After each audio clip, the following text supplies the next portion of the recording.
Journée jodi a, Amén. Mucha gente conoce un poquito de la palabra. un pile moun Conoce connaît un poquito de la palabra, no. un petit cal la parole là, oui ou non? No es como 30 años atrás, 40 años atrás. Aleluya. Même genre de 40, 30 ans, 40 années Atrás. passé. Amén. Gloria al Señor. Y en principio el mensaje tiene que ser Cristo. Principal message là doit être Christ là. En ese texto dicen Dans le texte là dit que todos los días, tous les jours, en el templo yo étais dans le temple là, y por las casas, dans le caillou, no cesaban de enseñar yo pas suspendre enseigner, y predicar prêcher a Jesucristo. Jésus-Christ. ¿Por qué? Pour qui ça? Porque la religión no salva. Parce que la religion pas sauvée.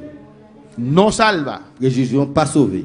Cristo salva. C'est Christ qui sauve. Fue Cristo quien derramó su sangre en la cruz. C'est Jésus qui vit de sang sur quoi? Y muy especial en ese tiempo, Plus spécial dans le temps ça, para los judíos, pour juifs yo. era importante Et l'importance là, c'est reconocer a Jesús reconnaître Jésus como nuestro único comme c'est lui-même seul y suficiente Salvador. et suffit sauver nous. Amén, hermanos. Amen, frère. Cristo vive. Jésus vivant. No hay otro nombre dado bajo la Pas de tierra. nom sous terre ça. Es el nombre de C'est Jesús. le nom Jésus-Christ. Cuando para alabar al Nous Señor. sommes capables de louer Seigneur. Pues cuando vamos a llevar la palabra del Señor, Là nous allons mener parole Seigneur. tenemos que primeramente predicar a Cristo. Nous devons premièrement prêcher Jésus-Christ. Amén. No vamos con doctrina. Nous allons aller avec doctrine.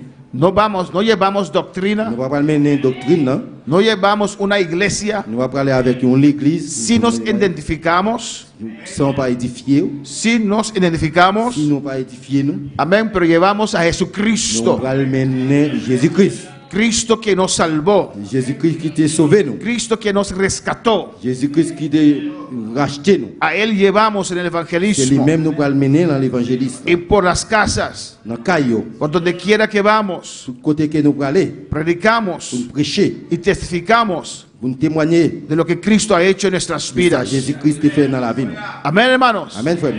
Porque el que conoce a Cristo, Et monde qui connaît Jésus-Christ, amén, siente, sentir, ha sentido, siente vous sentir los efectos et faire de Cristo en su vida. que Jésus vient dans la vie. Cuando para alabar al Señor.